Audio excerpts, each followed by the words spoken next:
Hey, today I am hoping you are as blown away with this as I was. And I have to tell you, it looks on the outside like just a plain slip of paper, but let me give you the background story. It comes from a couple of years ago when I spoke to a women's group on the subject of prayer.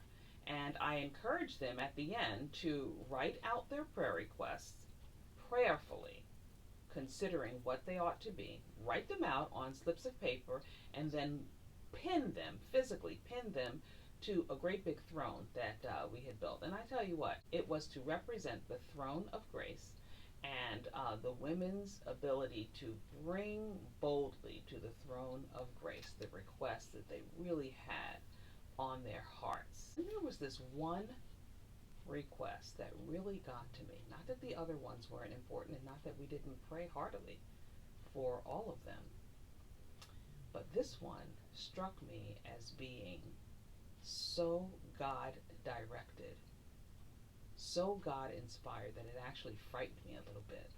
Because here's what it says: please pray for the salvation of the woman having an affair with my husband.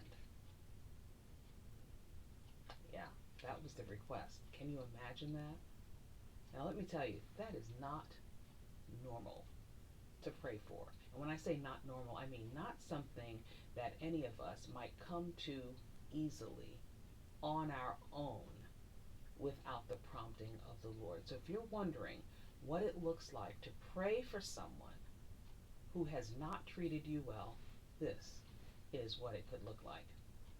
And I would encourage you that when you do the very thing that you know on your own you would never do, you would probably never even think about it, but you sense that the Lord is nudging you in that direction, when you do that very thing, you develop a sort of camaraderie with the Lord that is irreplaceable.